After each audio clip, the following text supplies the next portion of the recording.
শীতকাল তো প্রায় শেষ হয়ে গেল। এখন কিন্তু বসন্তকাল আসারই অপেক্ষা। আর গাছে গাছে নতুন পাতা, নতুন ফুল সব কিছু কিন্তু জানান দিয়ে দেয় কিছুদিন পরেই এসে পৌঁছে যাবে আমাদের মাঝে বসন্তকাল। আর বসন্তের আমেজটাও কিন্তু চারদিকেই শুরু হয়ে গিয়েছে। আসসালামু আলাইকুম সবাইকে, আমি Habiba. Welcome to my channel. তো আজকের ভিডিওটি শুরু করছি কিন্তু সকালবেলা থেকেই। আর ভিডিওর শুরুর আগে আপনাদের কাছে ছোট্ট একটি রিকোয়েস্ট, যেটা কিনা একটি লাইক দিয়ে ভিডিওটি কন্টিনিউ করবেন। আর একটি লাইক আমার ভিডিওটি অনেক দূর এগিয়ে নিতে সাহায্য করে। যাই হোক, সকলেই কেমন আছেন? আলহামদুলিল্লাহ, আল্লাহ তাআলার রহমতে আমরাও কিন্তু ভালো আছি। আর আমার কণ্ঠ শুনে বুঝতেই পারছেন আমি কিন্তু আল্লাহ তাআলার অশেষ নিয়ামতে ডুবে আছি। মানে আমার হচ্ছে ঠান্ডা লেগেছে, যেটা কিনা আমার ভয়েস শুনেই বুঝতে পারছেন। যাই হোক, আমি তো প্রতিদিনের মতন একটু বারান্দা যেয়ে তারপর কিন্তু রান্নাঘরে চলে এসে পড়লাম। আর বারান্দার বাইরের দৃশ্যটাও কিন্তু আপনাদের সাথে শেয়ার করলাম। আর আজকে মূলত আমি মুগের ডাল ভেজে নিচ্ছিলাম। আজকে কিন্তু একটু বেশি বেশি রান্না আমি শেয়ার করব আপনাদের সাথে। আর কার জন্যই বা এত আয়োজন, সেটা তো আপনাদের সাথে শেয়ারই করব। যাই হোক, মুগের ডালগুলো আমি সবসময় যখন আপনাদের ভাইয়া বাসায় আনে, তো আমি যে কাজটা করি সবগুলো কিন্তু আমি ভেজে তারপর কোটায় সংরক্ষণ করি। এতে করে হয় কি, যে পরবর্তীতে যখন আমার যতটুকু পরিমাণ প্রয়োজন হবে এর জন্য কিন্তু আর ভেজে নিতে হয় না। আর একসাথে করে ভেজে নিলে কিন্তু ভালোই হয়। যাই হোক, আজকে তো আমি অনেক কিছুই রান্না করব, যেটা আমি শুরুতেই বলেছি। একটু একটু আইটেম হলেও কিন্তু আমি একটু বেশি পদে আজকে রান্না করব। তো মুরগির মাংস বের করে নিয়েছি, ঝাইটকা মাছ, তারপর বের করে নিয়েছিলাম হচ্ছে খল্লা মাছ। আর খল্লা মাছটাকে অনেকেই বললেন যে এটা অনেকেই চিনেন না, আসলে এটা হচ্ছে নদীর মাছ। অনেকে মাছটা দেখলেও যদি চিনতে পারেন বা অন্য যদি নাম থাকে তাহলে অবশ্যই আমাকে কমেন্ট করে জানাতে ভুলবেন না। সাথে বের করে নিয়েছিলাম হচ্ছে কাতলা মাছের মাথা আর কয়েক টুকরো কাতলা মাছ। আজকে কিন্তু আমি পদ অনেকগুলোই বের করেছি, কিন্তু আমি অল্প অল্প করে বের করেছি, যার কারণ হচ্ছে আমাদের বাসায় আজকে মেহমান আসবে।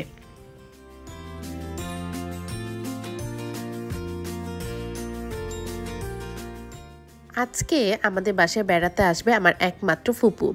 ফুপু তো যদিও আমার বাবার বাসায় বেড়াচ্ছে, তো আজকে বললাম যে আমার বাসায় খাওয়ার জন্য। তো ফুপুর সাথে হচ্ছে আম্মুকেও বলেছি, সাথে আয়াত কায়নাতো নাকি আসবে। যাই হোক, সেই জন্য কিন্তু আমার আজকে বড় হাঁড়িতে ভাত বসানো। আর আমরা কিন্তু বৈঠা ভাত খাই না, আমরা কিন্তু ভাতের মাঠটা ফেলে দিয়ে তারপর কিন্তু ভাত রান্না করি। সেই জন্য কিন্তু একটু বেশি পরিমাণে পানি দিতে হয় চালের সাথে। আর পরবর্তীতে দেখা গিয়েছে যে ভাতের মাঠটা আমি ফেলেই দিব। তো অনেকেই কিন্তু বৈঠা ভাত খেয়ে থাকে, যেটা কিনা একেবারে মাঠটা শুকিয়ে নেয়। যাই হোক, এক চুলায় তো ভাতটা আমার হয়ে এসেছে, আরেক চুলায় কিন্তু আমি প্রথমেই মুরগির মাংসটা বসিয়ে দিলাম। তো আজকে মুরগির মাংসের সাথে কিন্তু আমি কিছুটা পরিমাণে আলুও দিব। আর নর্মাল যেভাবে রান্না করি সেভাবে কিন্তু রান্নাগুলো করে নিব। দেখা গিয়েছে যে আমার ফুপু তেমন একটা পোলাও মাংস পছন্দ করে না। আর যেহেতু কি আর বলবো, একটু বয়স হয়েছে, আর তারা কিন্তু দেখা গিয়েছে যে ভাত হলেই তাদের বেশি ভালো হয়। সেই জন্য কিন্তু আজকে আমি ভাতের আইটেমটা করে নিচ্ছিলাম। তো মুরগির মাংসটা যেহেতু দেখা গিয়েছে যে তাড়াতাড়ি করে হয়ে গিয়েছে, আর মাছগুলো তো আমি লবণ দিয়ে রেখে দিয়েছি, কারণ মাছে যদি পর্যাপ্ত পরিমাণে লবণ না যায় ঢুকে, তাহলে আমার কাছে না খেতে ভালো লাগে না। আর মুরগির মাংসটা তো এক চুলায় হচ্ছিল, অপর চুলায় তো আমি ভাতটাকে নামিয়ে এই তো খল্লা মাছটা দিয়ে বসিয়ে দিলাম। আর খল্লা মাছ আমি কিভাবে রান্না করি সেটা কিন্তু আমি এর আগের ভিডিওতে আপনাদের সাথে শেয়ার করেছি। সেই জন্য কিন্তু হাতে মাখানো একটা খল্লা মাছ কিভাবে বসালাম সেটা কিন্তু আপনাদের সাথে ডিটেলসে শেয়ার করলাম না। যাই হোক, রান্নাগুলো তো এক এক করে আপনাদের দেখিয়ে দিচ্ছি।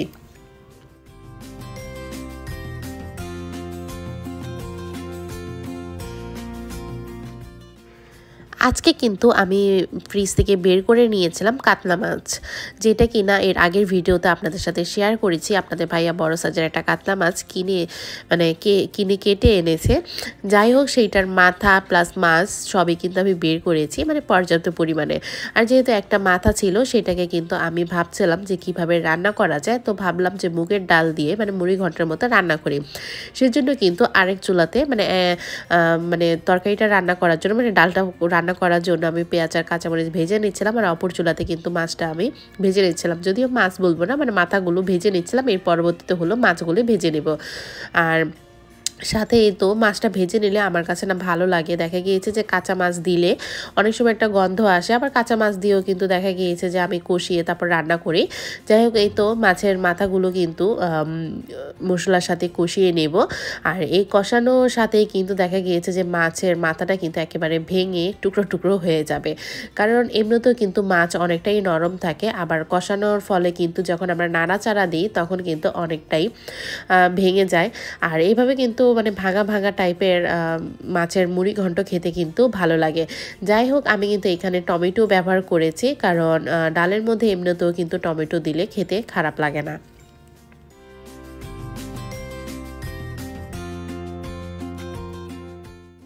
মাছের মাথাটা কিন্তু আমি একটু পানি দিয়েও কষিয়ে নিয়েছি, কারণ যে কোনো রান্নায় যদি একটু ভালো করে কষিয়ে নেওয়া হয় তাহলে কিন্তু ঘ্রাণটাও পারফেক্টভাবে হয়, আবার দেখা গিয়েছে খেতেও কিন্তু খুব ভালো লাগে।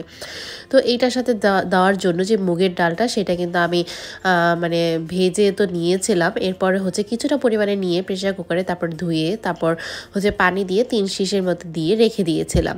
আর মুড়িঘণ্ট রান্না করার জন্য কিন্তু আপনারা চাইলে এইভাবে করে মানে ডালটা কষিয়েও নিতে পারেন। তো আমার কাছে মনে হয় যে ডালটা সিদ্ধ করে নিলে ভালো হয়, কারণ ডালটা সিদ্ধ করে নেওয়ার ফলে কিন্তু ডালটা গলে গলে আসে আর রান্না করতে কিন্তু তেমন একটা সময় লাগে না। আর এই তো মশলা প্লাস মানে মাছের মাথার সাথে কিন্তু আমি ডালটা খুব সুন্দর করে এখন নেড়ে চেড়ে নিব, যাতে করে মানে মশলাটাও কিন্তু ডালের সাথে অ্যাড হয়ে যায়।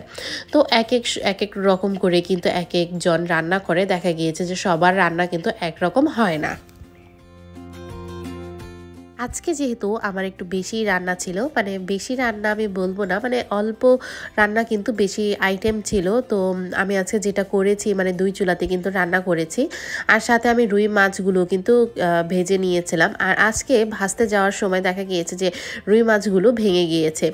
এমনি দিন দেখা যায় যে যেভাবেই ভাজা হয় না কেন রুই মাছ এভাবে বা ওইভাবে উল্টিয়ে দিলেও কিন্তু কিছু হয় না। দেখা গিয়েছে আজকে যেহেতু মেহমান আসবে, আর মেহমান আসা মানেই হচ্ছে কিছু না কিছু গন্ডগোল হবে। তারপরও ব্যাপার না, নিজের ফুপুই তো খাবে, আর খারাপ হলেও কিন্তু কোনো কথা নেই, কারণ নিজের ভাতিজি রান্না করবে এইটাই তার কাছে অনেক।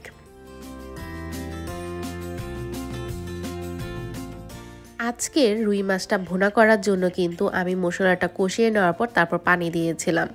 অনেকে হয়তোবা করে মশলার সাথে মাছটা কষিয়ে তারপর হয়তোবা পানি দেয়, কিন্তু আমি পানি দেওয়ার পর মাছগুলো ছেড়ে দিই, যাতে করে মাছগুলো যেহেতু ভাজা থাকে আর ভাজা মাছের সাথে দেখা গিয়েছে মশলাগুলো কিন্তু অ্যাড হয়ে যাবে। আর সাথে কিন্তু আমি বড় সাইজের 2টা টমেটো দিয়েছিলাম, কারণ মাছ ভুনাতে যদি টমেটো দিই তাহলে কিন্তু খেতে ভালোই লাগে। তো শেষ পর্যায়ে দেখা গিয়েছে যে আমি ডালটা একটু বাগার করে নিব। এটা যেহেতু আমি কষিয়ে রান্না করেছি, তো বাগার না করলেও হয়, তারপর আমার কাছে বাগার করলে বেশি একটা ভালো লাগে, মনে হয় যে আমি যেন হালিম খাচ্ছি। তো আমি আমার ভাতিজাকে যখন খাইয়েছিলাম তখন বলেছিলাম যে আসলে আমি হালিম রান্না করেছি মাছের মাথা দিয়ে। তো মাংস তো অনেক সময় দেখা গিয়েছে যে মাংস দিয়ে খাওয়া হয়, তো মাছের হালিম কিন্তু খারাপ হয় না, আর সেই রকমই কিন্তু একটা স্বাদের হয়। তো এখানে কিন্তু রসুন আর পেঁয়াজ দিয়ে আমি মানে ডালের মধ্যে হচ্ছে একটা বাগার করে নিচ্ছিলাম।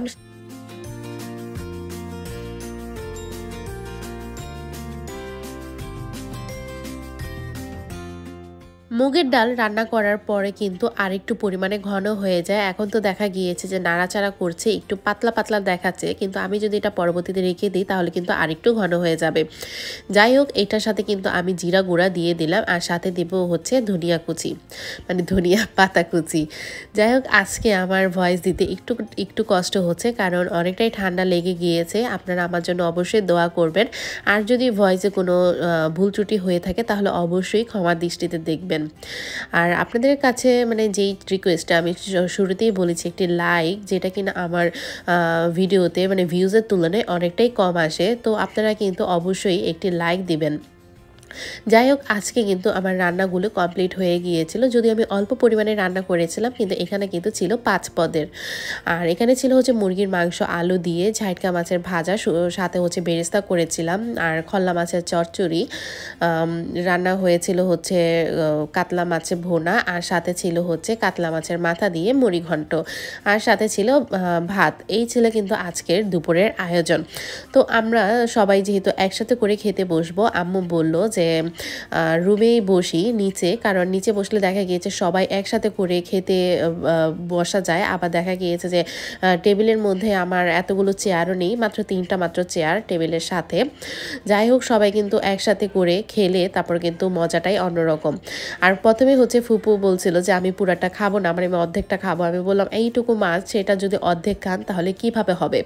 তো ফুপুকে তো একটু জোর করে খাওয়াচ্ছিলাম, কারণ ফুপু তো দেখা গিয়েছে যে যশোর থাকে, সে কিন্তু আমাদের আশেপাশেও কিন্তু থাকে না, অনেকটাই দূরে থাকে। তো হঠাৎ করে অবশ্যই এসেছে আমাদের বাসায়। আর আমাদের বাসায় যেহেতু খেতে বলেছিলাম, এইটুকুই হচ্ছে আমার সামর্থ্যতে হয়েছিল।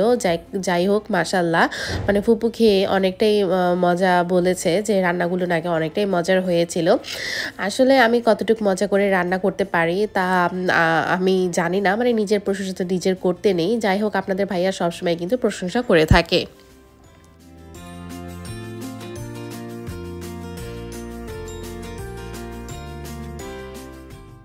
আমাদের খাওয়া দাওয়ার পর আমরা কিছুক্ষণ রেস্ট নিয়েছি, কথা বলেছি, তারপর আমাদের টিভিতে ব্লগ দেখেছি।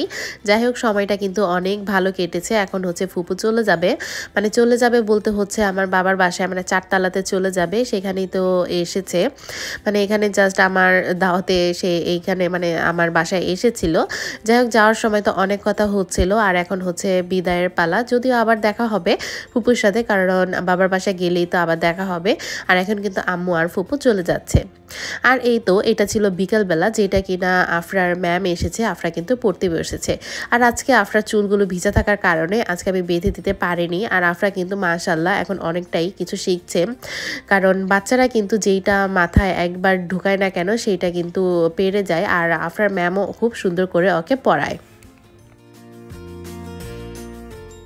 আজকের ভ্লগটি শেষ করছি এখানে। ভ্লগটি ভালো লেগে থাকলে অবশ্যই একটি লাইক দিবেন, আপনার মন্তব্যটি প্রকাশ করতে ভুলবেন না এবং চ্যানেলটিকে সাবস্ক্রাইব করে পাশেই থাকবেন। আল্লাহ হাফেজ।